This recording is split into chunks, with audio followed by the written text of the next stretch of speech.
અરે 2026 ચાલુ થઈ ગયું છે ને જાન્યુઆરી ચાલુ થઈ ગયું છે તો કોઈ કમબેક કરવા પડે.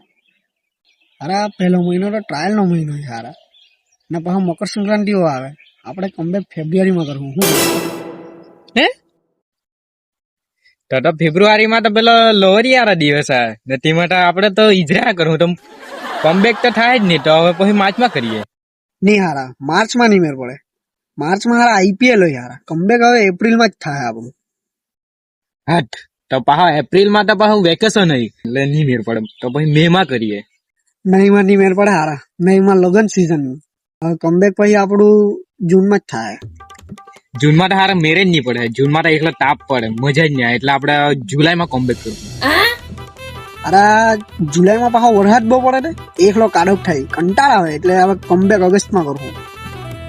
હા થારા ઓગસ્ટમાં તો આપણો દેશ આઝાદ થયેલો તો આખો મહિનો આઝાદી ઉડાવવું. એટલે કમબેક તો સપ્ટેમ્બરમાં કરવું. નહીં હારા, આ વર્ષે તો સપ્ટેમ્બરમાં ગણપતિ બાપ્પા આવવાના છે. એટલે હવે કમબેક ઓક્ટોબરમાં જ થાય. હા થારા નહીં મેળ પડે. ઓક્ટોબરમાં તો મારી બર્થડે આવે ને એક તો નવરાત્રી છે એટલે આપણે નવેમ્બરમાં કમબેક કરવું. નવેમ્બરમાં તો પછી દિવાળી ભાઈ. એટલે નવેમ્બરમાં કમબેક નહીં થાય ને ડિસેમ્બરમાં મેરેજ નહીં પડે. છેલ્લો મહિનો ભાઈ ડિસેમ્બરનો. આખું વર્ષ કામ કર્યું તો એક મહિનો તો આરામ જોઈએ કે નહીં છેલ્લે હારા. હા થારા તો તારી વાત તો સાચી છે. તો આપણું કમબેક ક્યાં થવાનું? આખું વર્ષ પડી યાર હવે થાય કે રે. આરામ નહીં થાય આપણું ક્યાં